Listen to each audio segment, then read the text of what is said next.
So, when getting a new device, what do you really look out for? Is it its battery life, its camera, its cost, or even its design and specs? Now, the device we have here today is the Infinix Note 12 G96.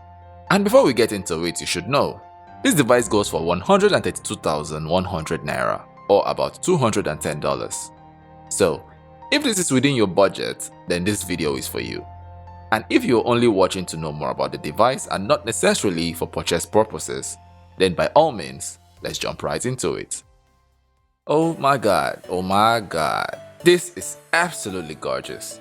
Now, aside from the fact that I'm a huge fan of black, I must say, this is the most interesting packaging I have personally seen on a mid-range device. This looks absolutely premium, and I kind of feel like not taking it out of the box at all and just leaving it in there like furniture. Now, in the box we have got the smartphone in see-through plastic wrap and some details of the device specs on it. A 1x Gold card, an Infinix membership card, an X-Pack raffle card, MTN free 1.5GB data card, a soft clear silicone case, a USB Type-C charging cable, wired earphones, a 33W fast charger, and a SIM ejector tool.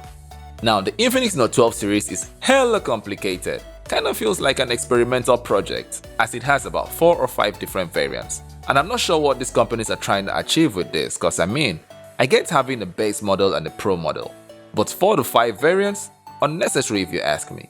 Anyway, the variant we have here is the Infinix Note 12 G96, with the G96 representing the new Helio G96 gaming chipset, which kinda means this device was made with gamers in mind or for gamers.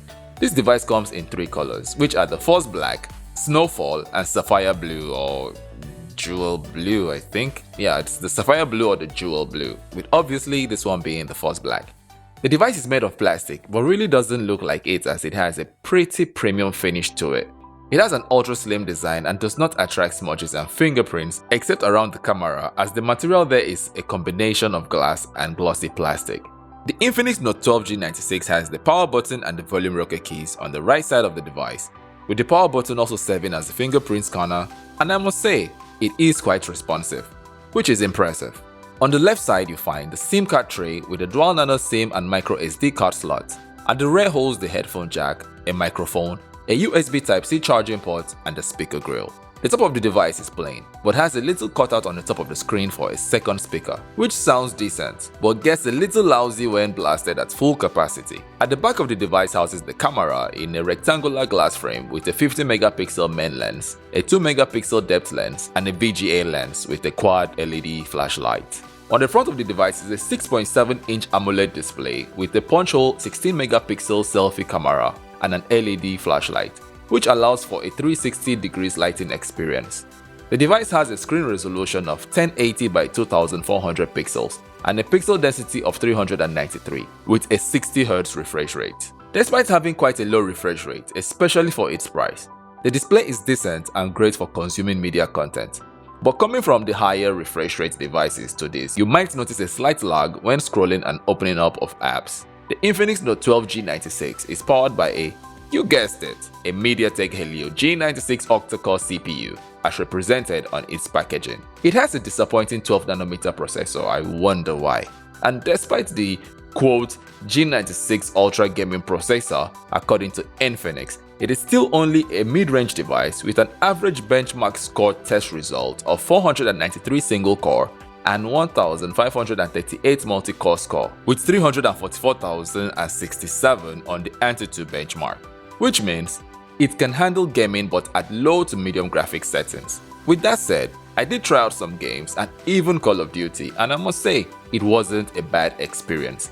But I am not a heavy gamer, so I will leave that to the heavy gamers. Leave comments in the comment section and share your experiences with us. Let us know how this device handles. General performance of the device is not bad, with 8GB of RAM and main fusion technology, which can add an extra 5GB of RAM for a total of 13GB, which as always is a very great and welcomed idea. Multitasking as well as surfing the web and social media experience is great. but you do feel a slight lag when switching through apps due to its low refresh rate. But most average users will definitely not notice this at all. The Infinix Note 12 G96 runs on Android 12 with the Infinix XOS 10.6, which brings with it some new features and optimized user interface, but doesn't seem to lack bloatware, which of course you can get rid of.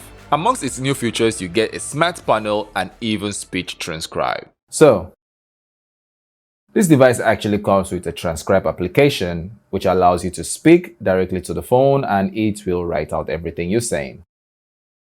In my experience so far, it's not very accurate or perfect, but it does get the job done. Now, the camera on the Note 12 G96 is, I must say, not mind-blowing, but for sure will get the job done. I found that I got better photos in the Pro mode as the AI mode is pretty inconsistent. Now, with good lighting and the knowledge of angles, you can get some amazing shots with this device. The selfie camera I am not too pleased with, but I am sure most people will not mind. It shoots video at up to 2K resolution but lacks image stabilization. This device does, however, come with a 5000 mAh batteries, which is great, especially if you live in Nigeria and dealing with the power outages. At least on the full charge, you know you are covered for the full day. Unless of course you don't get power for weeks in your location, then well, too bad. The device also has a large enough storage of 128GB for the one I have here, and a 256GB option for those who need the extra storage room. Now, in conclusion, straight out of the box, or even just while in the box, I love the packaging of this device and its build quality as it has really premium looks and feel. But packaging and looks aside, compared to the last 3 Tecno phones I reviewed, which I will be leaving links to above and in the description section.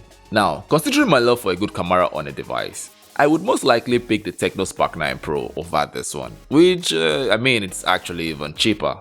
And also the Tecno Camon 19, both the basic and the Pro version, which, to be candid, I also prefer its looks to this one and definitely the Tecno Camon 19 Pro 5G. But to be fair, not in the same price range as the Infinix Note 12 G96. So, considering the battery life, the cost, the camera and the design, including the specs, do you think you would be getting this device? Especially over the 3 I've mentioned above? Please drop your thoughts in the comment section as I genuinely want to know what you would decide. Now, please, if you haven't hit the like button yet, kindly do so now, as that very little gesture does go a really long way, as it motivates me to keep bringing you more content and helps the YouTube algorithm show this video to more people. Also, if you enjoy my content, please do subscribe to my channel, as I am looking to build a community of tech lovers. Thank you all for your time and for watching this far. Till we see again, bye bye.